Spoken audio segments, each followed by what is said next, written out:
Could I marry this person and could I love this person every single day of my life without ever making them feel like I don't love them unconditionally unless they convert for me? I'll never forget this girl. She pulled me aside at this social event. It was a friend of mine's barbecue, and she pulled me aside and she goes, "Look, I'm getting married in 6 months." I said, "Awesome, congratulations." I said, "Where is he?" She goes, "Over there," right? I said, "Great." And she goes, "Look, but I've got to ask you a question. Do you think it's too soon for me to bring up the fact that I don't want a contracept in our marriage?" I was like, "Okay, have you any idea where he stands on this point?" She goes, "Well, he's not Catholic. He's Christian, not Catholic. So he was raised on, it's just the responsible thing to do when you get married. What contraceptive should you use?" I was like, "Right." I said, "So you're getting married in 6 months. You're a Catholic who doesn't want a contracept, and you're going to marry a non-Catholic Christian who has been raised to believe that the responsible thing to do when you're a parent is to discern what contraceptive is the best to use, not whether or not he should use it." She goes, "Yes." And I said, "When did you first start dating?" She said, 3 years ago. I said, "You should have had this conversation 3 years ago," right? That is not the kind of conversation you want to wait till you're engaged to discuss. This is the kind of stuff, and we're going to get to what you would talk about on a first date in the last session. But just as a bit of a heads up, this is the kind of stuff you want to be dropping before you enter a serious relationship with somebody. You do not want to enter a serious relationship with someone if you do not agree on things that big. Okay?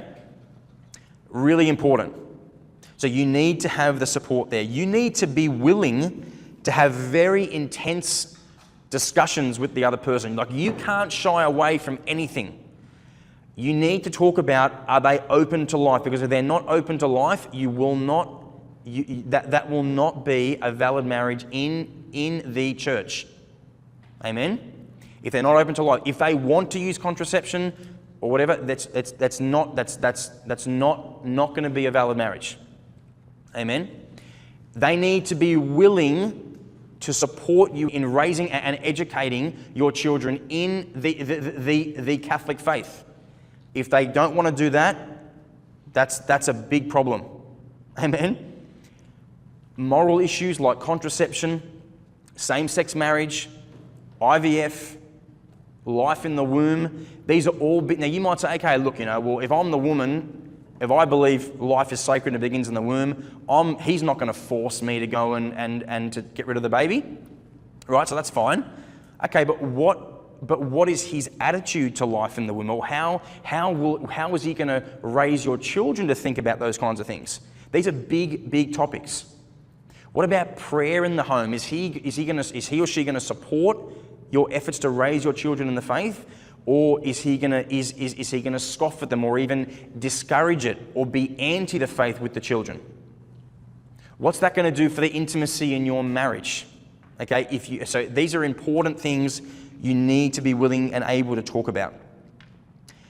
Now, having said all this, you still need to be able to marry this person. So if they're on board with all that stuff, which is very hard to do, but if they are on board with all that stuff and they are even open to the Catholic faith, they're like, "You know what, look, I'm not going to convert just to marry you, but I'm open to it, whatever." Maybe they're like, "I want to support what you're doing. I value that. I'm just on my own journey, whatever."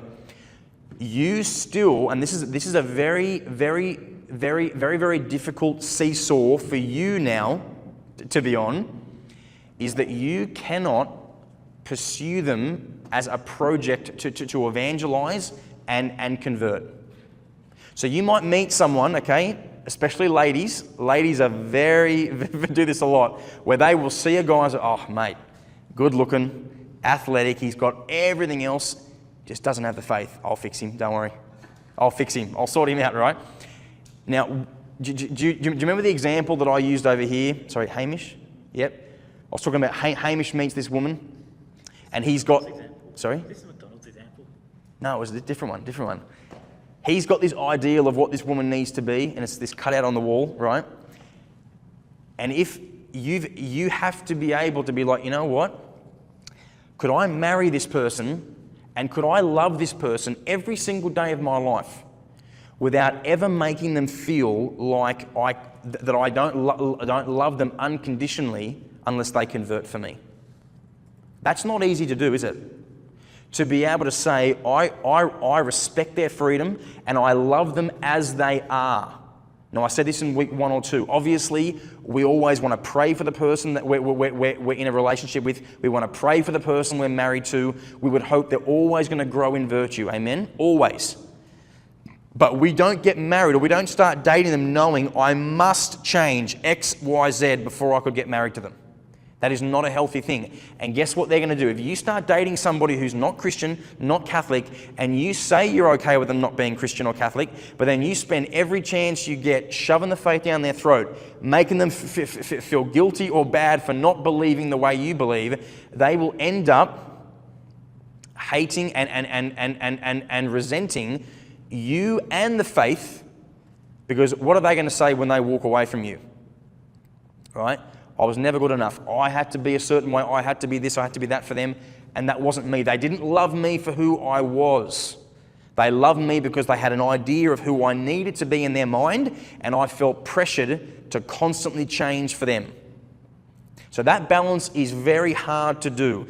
But if you honestly, if you can get to the point with someone who does not believe, who's not Catholic, that they are on board with everything about openness to life and every moral question, all those things, if you can get through all that, then you need to be able to love them as they are without constantly making them feel not good enough if they don't convert. There should never be a pressure on them to convert. They must convert not because they feel they need to continue winning your love. What's the only reason anybody should ever convert to the Catholic faith? Because they have been won over by the love of Jesus Christ and they want to give their life to Him. Not for any other reason, but because they have found Him. And yes, maybe you will be a very important instrument in that, but it's not by whacking them over the head with the Bible every day. It's by you living the faith virtuously and with courage and confidence. Amen? Not easy to do. Also, I want to close with this, right, for this point. Not every Catholic is necessarily going to be a good spouse either, right? With this whole discussion, sometimes people have rightly kind of pulled me up at the end and be like, hang on a second, I think you're missing the point here. Just because a priest poured water over this person's head 25 years ago doesn't mean that they necessarily believe everything the church teaches, doesn't mean that they're necessarily prayerful. Yes, they're Catholic, but maybe they're only Catholic by name and not by their lifestyle choices or by how they live, to which I would respond, true. Which is why, of course, I would always urge you to desire to marry a Catholic, to date a Catholic, to marry a Catholic, right? But at the same time, we still need to discern, is this person simply Catholic by name, or are they Catholic by their life, by everything that they live?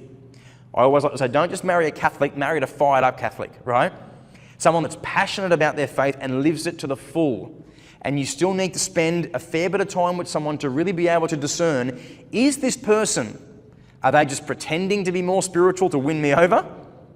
Or is this them? Is this them at their core? Do they love the Lord and they truly believe everything? Even with a Catholic, you can't shy away from those big questions. Maddie and I, we covered all of it. Openness to life, contraception, IVF, all that stuff. We had to cover everything. You can't assume today, can you? Just because someone goes to a Catholic school, does that mean that they are on board with everything the Catholic Church teaches today? Lord have mercy. Please discern every person by having the courage to ask them every real question that you need to inform your conscience about them.